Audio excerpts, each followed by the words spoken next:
Ce qui suit est la transcription d'un échange entre Mathias de Stefano, désigné ici comme moi, et son soi supérieur, désigné comme je suis. Dans cette capsule, la voix masculine incarnera le moi, tandis que la voix féminine représentera le je suis. Cette conversation intitulée Navire Argo a été réalisée le 7 février 2021. Vous n'avez probablement jamais entendu parler de cette constellation, car elle a été divisée en plusieurs autres, il y a longtemps. À l'époque de Claude Ptolémée, cette constellation de l'hémisphère sud était considérée comme l'une des plus grandes du ciel, à tel point que, des siècles plus tard, elle a dû être subdivisée et qu'aujourd'hui, au lieu d'être connue sous son nom d'origine, elle est désignée par les noms des parties qui la composent, Carina, Puppis, Pyxis et Vela. La constellation d'Argo Navis, le navire Argo, doit son nom à l'histoire des Argonautes, les navigateurs rapides, du grec argos, rapide, et nautes, navigateur. J'ai souvent entendu ce nom, les Argonautes, mais pourquoi est-il si célèbre ? Leur histoire est probablement l'une des premières et des plus anciennes de la littérature orale hellénistique, suivant toutes les étapes typiques du mythe grec. Un individu qui se lance dans l'aventure en affrontant des monstres et des ennemis pour accomplir une mission et qui revient chez lui en héros. C'est pourquoi leur histoire est devenue populaire comme exemple de toutes les aventures. L'archétype typique du héros grec. Quelle est son histoire ? Eh bien, si vous cherchez à vous en inspirer, vous n'y parviendrez peut-être pas, car c'est l'une de ces histoires qui préfèrent ne pas avoir de fin heureuse. En effet, malgré la magie racontée, les Grecs aimaient la tragédie et reconnaissaient que leur propre dieu et héros souffraient de vie semblable à celle des humains, qui n'avaient généralement pas de fin heureuse. Contrairement à nos histoires de dernière génération, dans lesquelles nous avons tendance à mettre un et ils vécurent heureux pour toujours, alors que les vraies histoires racontent autre chose. J'ai toujours été frappé par la façon dont Disney s'est chargé de prendre les histoires tragiques des frères Grimm et de les transformer en contes pour enfants avec des morales heureuses et des fins joyeuses. Les Européens ont toujours été plus réalistes que les Américains dans leur façon de raconter des histoires, car l'Europe s'est formée à partir de la dure réalité des peuples méditerranéens, tandis que les pays d'Amérique du Nord se sont formés à partir de rêves qui cherchaient à échapper à la réalité européenne. C'est logique. Et l'Amérique du Nord a mondialisé son rêve américain, incitant tout le monde à rechercher son happy end, une tendance qui s'est même étendue à la spiritualité. Oui, c'est quelque chose qui se remarque. Le sentiment qu'il faut devenir spirituel pour vivre dans un monde rose ou arc-en-ciel, vivre dans un rêve magique d'amour et de paix qui n'a rien à voir avec la réalité du cosmos. Cela éloigne les gens de la doctrine du héros qui doit se préparer à accomplir sa mission dans la vie réelle, les amenant à rechercher l'image d'une fin heureuse et magique d'égalité, d'amour éternel. Et c'est ce dont nous nous souviendrons aujourd'hui dans notre cheminement. Voici l'histoire des Argonautes. Tout a commencé avec Jason, fils du roi de Iolco, qui a été détrôné par son frère. Envoyé loin, Jason fut formé par le seul centaure bienveillant envers les humains, Chiron, qui l'initia à toutes sortes d'arts, tant ce qui nourrissait son corps que son âme. Cela lui donna le courage de réclamer son trône, mais son oncle lui fit une proposition. S'il parvenait à lui rapporter la toison d'or, il lui céderait sans hésiter le trône qui lui revenait. Qu'est-ce que la toison d'or ? Une toison est un tissu de laine d'agneau. Dans la mythologie, on disait qu'elle provenait d'un bélier magique, fils de Poséidon, qui, sous les ordres de la déesse des nuages, Néphélé, avait sauvé 2 de ses enfants des mains de leur belle-mère. Pour cet acte, le bélier fut placé dans les cieux, sous la forme de la constellation du bélier, et sa toison resta sur les terres de sa mère, Théophane, dans un arbre gardé par un dragon et 2 taureaux crachant du feu par le nez. Waouh, quelle imagination! Tout a une raison d'être. En définitive, il était pratiquement impossible de récupérer la toison, ce qui garantissait la mort de Jason. Cependant, celui-ci accepta le défi et se lança dans l'aventure. La première chose qu'il fit fut de chercher le navire le plus rapide qui existait, le meilleur de tous, et il le trouva sous la responsabilité d'Argos, le rapide, un marin qui avait construit son bateau avec l'aide d'Athéna et des oracles qui avaient fait parler sa proue. Lorsque le capitaine Argos accepta l'aventure, Jason fit appel à plusieurs hommes qui souhaitaient faire partie de l'équipage, parmi lesquels vous reconnaîtrez aujourd'hui les noms d'Héraclès, Castor et Orphée. Orphée, celui de la lyre. Oui, avec une cinquantaine d'autres, ils se lancèrent dans l'aventure, parcourant diverses îles et terres inconnues, jusqu'à ce qu'ils atteignent leur destination, la Colchide, aujourd'hui la Géorgie dans le Caucase. Là, les rois leur dit qu'ils pourraient emporter la toison s'ils parvenaient à dompter les taureaux qui crachaient du feu pour ravager les terres et s'aimer des dents de lion, puis à vaincre le dragon. Encore le dragon. Oui, nous nous sommes approchés de lui. Et vous avez réussi? Les vaincre? Bien sûr que non.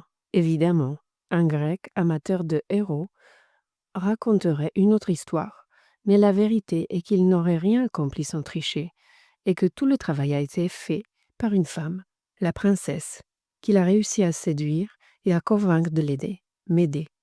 Grâce à ses potions, elle a endormi les taureaux et le dragon, ce qui lui a permis de s'emparer de la toison d'or. Il est revenu marié à Médée, dans son royaume à Iolco, et héros victorieux.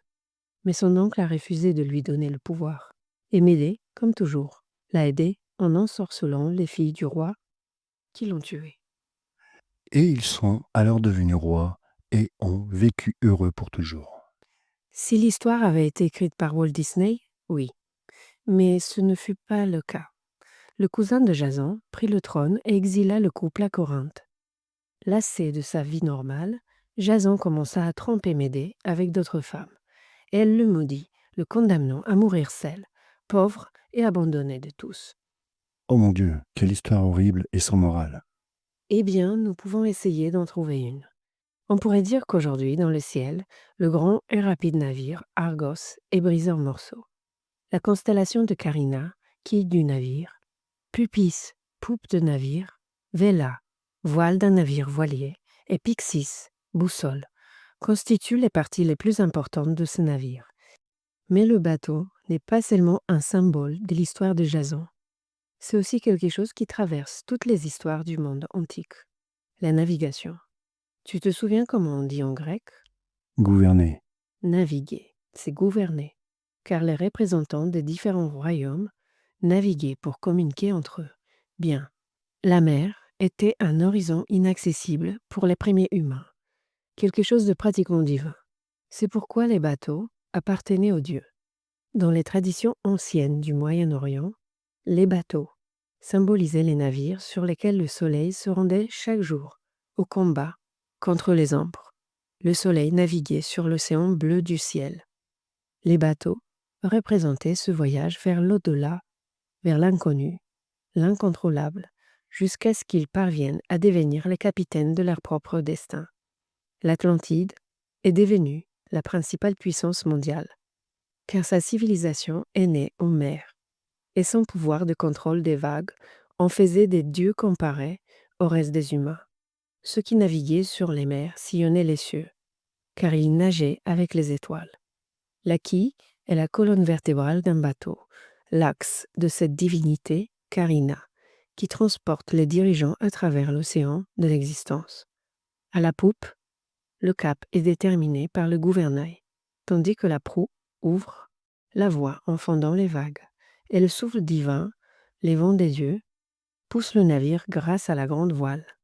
Le soleil est le roi du ciel. Et c'est pourquoi il est un navigateur qui sillonne les mers pour régner sur sa création. Pour naviguer, il faut connaître l'océan, les vagues, les courants, savoir observer le ciel, interpréter les nuages et les étoiles.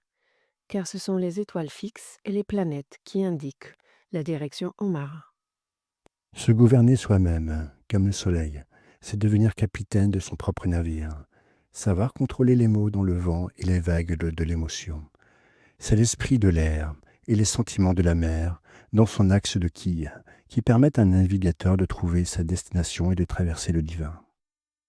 Et pour atteindre cette divinité, il faut vivre l'aventure de l'inconnu, affronter la famille, les couples, les monstres intérieurs et extérieurs, le dragon qui garde l'ego, le bélier.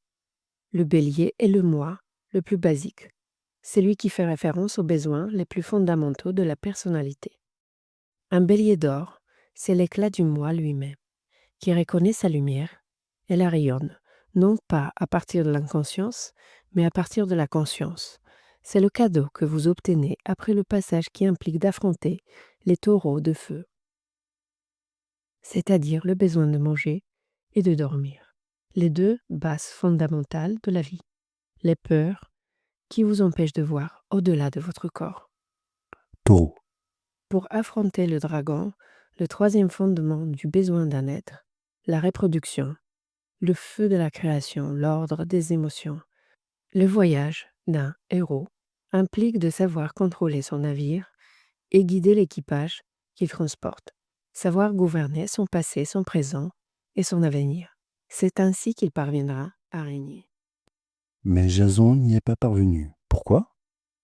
Parce qu'il s'est appuyé sur la tromperie, en utilisant les autres, guidé par ses bas instincts, par son intention d'être le roi et non le capitaine, abandonnant ses amis en cours de route, couchant avec plusieurs femmes et les abandonnant, utilisant la vie du roi pour obtenir sa récompense basée sur les besoins les plus animaux et revenant prendre le pouvoir par la trahison et le meurtre. C'est pourquoi le succès du héros ne consiste pas toujours à suivre le chemin et à vaincre les monstres, mais à la manière dont vous le faites. La fin ne justifie pas les moyens. Ce serait quelque chose comme ça. Dans l'évolution basée sur la distorsion, la fin justifie les moyens. Dans l'intégration basée sur l'harmonie, elle ne les justifie pas. Car dans le premier cas, vous vous basez sur la survie par l'expansion, et cela n'a pas de règle. Mais dans le second cas, le chemin implique l'unité et la cohérence, dans lesquelles vous reconnaissez que vous n'avez rien à conquérir pour être qui vous êtes déjà. Vous devez seulement vous en souvenir et occuper votre place. C'est pourquoi les Grecs terminaient leur histoire par des tragédies, d'où l'expression populaire tragédie grecque. Car la grande morale est qu'il ne s'agit pas d'atteindre le succès, mais de la manière dont nous le faisons. Nous sommes les marins de notre propre destin, porteurs de notre propre toison d'or, que nous appelons personnalité. Nous sommes les capitaines de notre propre navire, naviguant à la vitesse de nos émotions et entraînés par la force de nos paroles. Et ce sont ces mêmes paroles qui nous mèneront vers les ports où nous affronterons nos propres monstres. Le chemin de l'existence même, c'est cela le véritable karma. Non pas celui qui nous est imposé par les autres, mais la manière dont nous décidons d'accepter ce que nous nous imposons à nous-mêmes. Les monstres que vous avez décidé d'affronter, votre mission, votre objectif, ce que vous décidez de faire, n'appartient qu'à vous et à vous seul. C'est à vous qu'il incombe de naviguer sur ces eaux, peu importe que vous obteniez la toison d'or, que vous accomplissiez la mission qui vous a été confiée. L'histoire n'aura pas une fin heureuse si vous choisissez de grimper et de forcer la vie pour atteindre vos objectifs de manière égoïste. Mais qu'en est-il si c'est au service des autres? Autrement dit, est-ce égoïste de vouloir accomplir une tâche planétaire, ou d'aider les pauvres ou les migrants, ou n'importe quelle culture ou projet? Je ne sais pas. Peu importe. Tout ce qui implique de faire quelque chose pour les autres est égoïste. Comment? La seule chose qui te pousse à faire quelque chose pour les autres est le besoin de ton être, de se sentir complet, épanoui. Et ce n'est pas mal, mais tu dois le reconnaître. Tout ce que nous le faisons pour le je suis. Et si tu ne te réfères pas à lui, alors tu n'accompliras jamais rien. Et tu ne feras qu'utiliser les autres, tricher pour atteindre tes objectifs de réalisation de soi. tu seras Jason. Naviguer la dernière étape, seul, c'est comme naître. La naissance de l'âme implique l'effort du corps, lâcher prise, laisser aller, se transformer d'une chose à une autre. Lâcher prise sur la vie et accepter la mort. Laisser la mort et accepter la vie. C'est pourquoi aujourd'hui, tu dois décider ce que tu acceptes. Aujourd'hui, Ce jour te rappelle le début de ton chemin et la fin d'un autre. l'anniversaire de la mort de ma grand-mère est le début du chemin à Witoum. Et aujourd'hui représente le traumatisme de répéter la même histoire d'amour ou d'avancer pour accueillir la vie. Lâcher prise sur celle que j'aime et accueillir la naissance de ma nièce.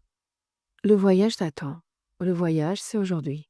Et en lâchant prise sur ton ego, tu peux vivre l'aventure en devenant le capitaine de ton navire, en devenant réaliste, en reconnaissant quelle est la véritable illusion et quelle est l'illusion imaginaire. Tout est illusion, mais c'est ton discernement qui doit te montrer la vérité parmi les vérités. Je ne comprends pas. Aujourd'hui, tu dois choisir ce qui fait battre ton cœur. Tu dois polir ta quille, pointer la poupe vers ta destination, larguer les voiles et regarder la boussole de ton cœur. La destination n'est jamais devant toi, mais en toi. C'est en toi que se trouve la seule vérité, l'illusion réelle, dans les battements de ton cœur, dans ton pouls, tandis que devant toi se trouve l'illusion fausse. L'une est la célébration de la vie, l'autre est la libération de la mort. Levez l'ancre, car je décide de commencer l'aventure vers la vie. Couvrez-vous de la toison brillante de votre personnalité pour vous protéger des vents frais de la parole qui guide. Naviguez sur les vagues calmes de votre émotion en sillonnant les profondeurs de votre âme. La destination est un nouveau départ. À l'horizon, il n'y a que la liberté et la boussole qui te guide. Dans les étoiles, bat toujours dans ton cœur. Hissez les voiles, le dragon nous attend pour célébrer sous l'arbre de vie. Navigue librement, argonaute de la création.